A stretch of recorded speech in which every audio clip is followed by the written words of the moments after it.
before the scheduled opening of schools, Malacanang issued this memorandum. President Duterte approved the recommendation of the Department of Education moving the opening of classes to October 5.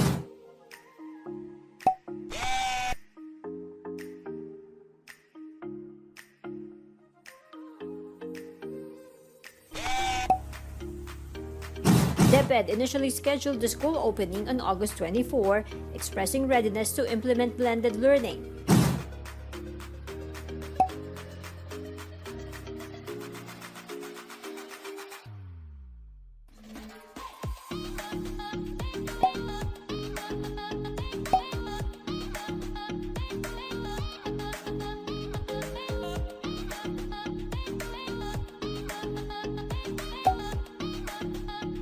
The deferment of school opening applies to both public and private schools.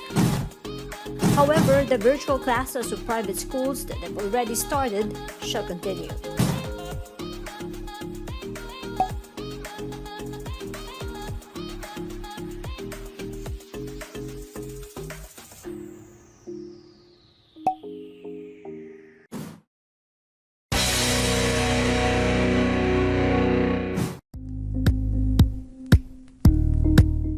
Thank you for watching Politiko TV. Please like and subscribe to our channel for more videos.